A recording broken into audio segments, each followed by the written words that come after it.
So I'm Andrew White. I'm an orthopedic spine surgeon. I'm an assistant professor at Harvard Medical School, and I practice orthopedic spine surgery at Beth Deaconess Medical Center in Boston, and also at Beth Deaconess at Milton Hospital.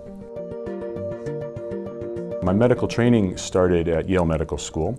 I graduated with an honors MD from Yale, actually, by doing a 5th year of research in the molecular biology laboratory of Mark Horowitz. And that research culminated in my MD thesis. After graduating from medical school, I went to Yale New Haven Hospital to do a general surgery internship for 1 year. And then I started my orthopedic surgery residency training. That culminated in a 5th year of a chief residency. And I also did research during my orthopedic residency time, which was awarded the Marshall Urist Young Investigator Award. All these things helped me a lot, and I was really honored to become part of a prestigious spine surgery fellowship in Philadelphia, which is a combined neurosurgery and orthopedic surgery spine fellowship at the Rothman Institute at Thomas Jefferson University Hospitals. And this is really a world-class training program that combines the best of both worlds of neurosurgery and orthopedic surgery that really set me up to join the faculty at Harvard Medical School subsequently. And I remain close with that group at the Rothman Institute.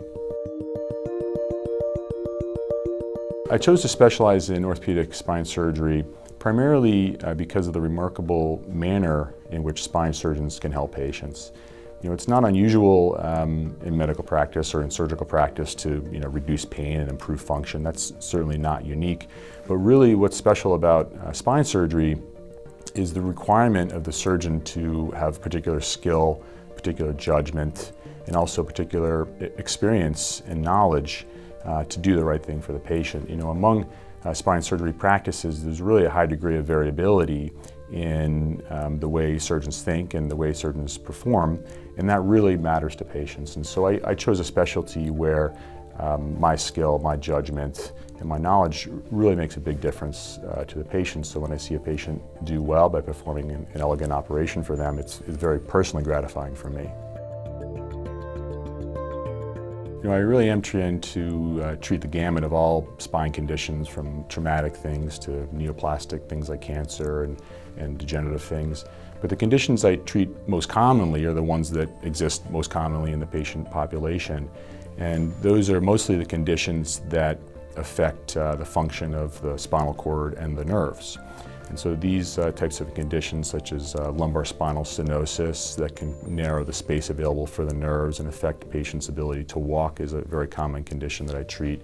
Similarly, disc herniations in the neck or in the lower back that can cause radiating pain into the arms or legs, such as sciatica, is a very common condition I treat. In terms of subspecialty interests, however, the region of the spine that I've really subspecialized in is cervical spine and treating neck disorders.